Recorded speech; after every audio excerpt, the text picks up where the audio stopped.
ഒരു മണ്ഡലകാലം കൂടി നാളെ തുടങ്ങുകയാണ്. അതിനു മുൻപായി എല്ലാ ഒരുക്കങ്ങളും പൂർത്തിയായിരിക്കുകയാണ്.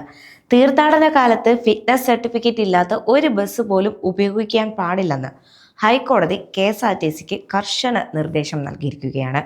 ഫിറ്റ്നസ് ഇല്ലാത്ത ബസ്സുകൾ ഓടിച്ചാൽ കർശന നടപടി സ്വീകരിക്കുമെന്നും ഹൈക്കോടതി മുന്നറിയിപ്പ് നൽകി. ശബരിമല തീർത്ഥാടകരെ KSRTC ബസ്സിൽ നിർത്തിക്കൊണ്ടു പോകാൻ പാടില്ല എന്നും ഹൈക്കോടതി നിർദ്ദേശം നൽകിയിട്ടുണ്ട്. ദേവസ്വം ബെഞ്ചാണ് ഇത് സംബന്ധിച്ചുള്ള നിർദ്ദേശം നൽകിയിരിക്കുന്നത്. സ്വമേധയാ എടുത്ത കേസുകളിലാണ് ഹൈക്കോടതിയുടെ നിർദ്ദേശം.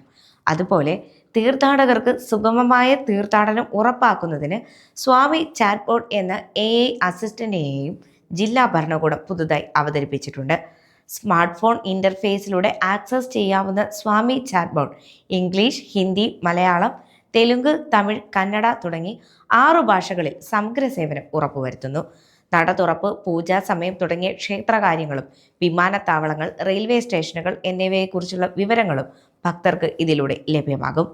പോലീസ്, വനവകുപ്പ് തുടങ്ങിയ പ്രധാന വിഭാഗങ്ങളുടെ സേവനങ്ങൾ കാര്യക്ഷമമായി നടപ്പാക്കുന്ന സ്വാമി ചാറ്റ്ബോട്ടിലൂടെ അപകടരഹിതവും കൃത്യവുമായ തീർത്ഥാടന അനുഭവം ഭക്തർക്ക് ഉറപ്പുവരുത്താനാകും. ആധുനികമായ ഈ ഡിജിറ്റൽ സംവിധാനത്തിന്റെ പ്രവർത്തനത്തിലൂടെ ശബരിമല യാത്ര കൂടുതൽ സൗകര്യപ്രദവും സുരക്ഷിതവുമാക്കി സേവനങ്ങൾ ഭക്തർക്ക് എത്രയും വേഗം എത്തിക്കാനാവുമെന്ന് ജില്ലാ ഭരണ സംവിധാനം വ്യക്തമാക്കി. കൂടാതെ ശബരിമല തീർത്ഥാടകർക്ക് പ്രത്യേക കാലാവസ്ഥാ പ്രവചനവുമായി തിരുവനന്തപുരം കാലാവസ്ഥാ നിരീക്ഷണ കേന്ദ്രവും, സന്നിധാനം, പമ്പ, നിലയ്ക്കൽ എന്നിങ്ങനെ ശബരിമല തീർത്ഥാടന കേന്ദ്രത്തെ 3 സ്റ്റേഷനുകളായി തിരിച്ചാണ് പ്രവചനം. 3 മണിക്കൂർ ഇടവിട്ട് മഴ മുന്നറിയിപ്പും തത്സമയം പ്രത്യേകമായി നൽകുമെന്നും കാലാവസ്ഥാ വകുപ്പ് അറിയിച്ചു. ഇതാദ്യമായാണ് ശബരിമലയിൽ കാലാവസ്ഥാ പ്രവചനത്തിന് വിപുലമായ ക്രമീകരണങ്ങൾ ഏർപ്പെടുത്തുന്നത്. അതേസമയം വെള്ളിയാഴ്ച ശബരിമല നട തുറക്കാനിരിക്കെ ആദ്യ ആഴ്ചത്തെ വെർച്വൽ ബുക്കിംഗ് പൂർത്തിയായി. 70,000 പേർക്ക് ഒരു ദിവസം ദർശനം എന്നതാണ് കണക്ക്.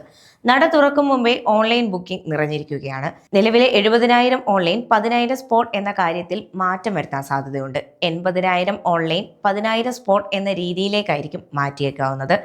നേരിട്ട് എത്തുന്നവർക്ക് ബുക്ക് ചെയ്യാൻ പമ്പ, വണ്ടിപ്പെരിയാർ, എരുമേലി എന്നീ 3 ഇടങ്ങളിൽ തത്സമയം ഓൺലൈൻ കൗണ്ടറുകൾ ഉണ്ടാകും. ഇത്തവണ ദർശന സമയം 16-ൽ നിന്ന് 18 മണിക്കൂറാക്കി മാറ്റിയിട്ടുണ്ട്.